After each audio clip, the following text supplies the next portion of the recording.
गौरीज किचनमध्ये आपलं सर्वांचं स्वागत आहे। मी आज बनवणार आहे खमंग असा ढोकळा। 1.5 वाटी बेसन पीठ घ्या।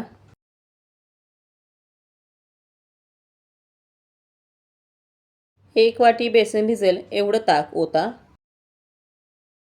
चांगलं हलवा। पिठामध्ये 1 पेळी तेल ओता।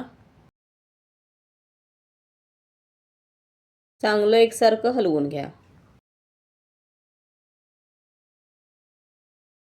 भिजवलेलं पीठ 8 ते 10 तास झाकून ठेवा। 2 मिरच्या आणि आल्याचा 1 तुकडा याचे वाटण करून टाका। गोड जास्त हवे असेल किंवा कमी हवे असेल त्यानुसार साखर टाका। हळद आणि हिंग टाका। चवीनुसार मीठ टाका आणि थोडंसं पाणी टाकून एकसारखं चांगलं हलवून घ्या।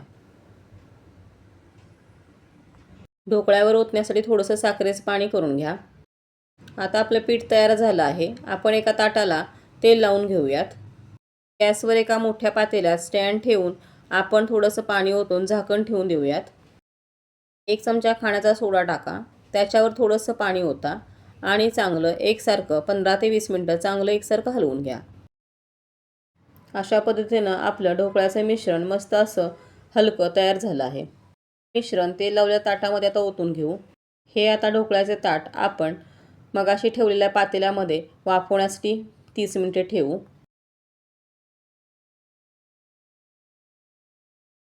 अशा पद्धतीने 30 मिनिटे झाकून ठेवा। 30 मिनिटे झालेली आहेत। आता आपण अशा पद्धतीने सुरीने ढोकळा झाला आहे का चेक करून बघूयात। 20 मिनिटांनी ढोकळा थंड झाल्यानंतर अशा पद्धतीने आपण काप करून घेऊयात। ढोकळ्याला आता आपण मस्तपैकी फोडणी देऊयात।